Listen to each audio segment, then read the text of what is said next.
సరే, వర్గీకరణ అనేది ఈ దేశవ్యాప్త వర్గీకరణ కాస్త ఈ తెలంగాణ వర్గీకరణ మీదనే అవుతుంది.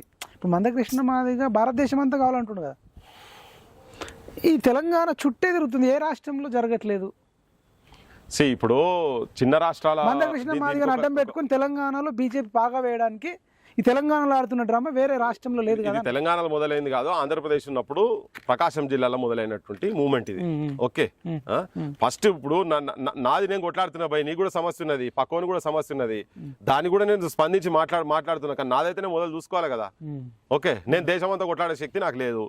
మందకృష్ణకు ఉండొచ్చు, రేపు పొద్దుగాల మందకృష్ణ గారు పోయి వేరే రాష్ట్రాల్లో కొట్లాడుతుండొచ్చు. తన మొదలు పెట్టిన దగ్గర అయితే తనకు న్యాయం జరగాలా లేదా? చిన్న రాష్ట్రాల ఉద్యమాలు నేను కూడా మొత్తం ఎక్కడెక్కడో శిబు సోరెన్ ఇటువంటి వాళ్ళందరినీ ఇక్కడ తెలంగాణ తీసుకొచ్చి బుందేల్ఖండ్కి సంబంధించిన వాళ్ళు కావచ్చు, విదర్భ సంబంధించిన కావచ్చు, ప్రొఫెసర్ భీమ్ సింగ్ ఎక్కడో కాశ్మీర్ ఆయన తీసుకొచ్చి ఇదే టాగూర్ ఆటర్లో మీటింగ్ పెట్టించిన స్మాలర్ స్టేట్స్ సంబంధించినటువంటి.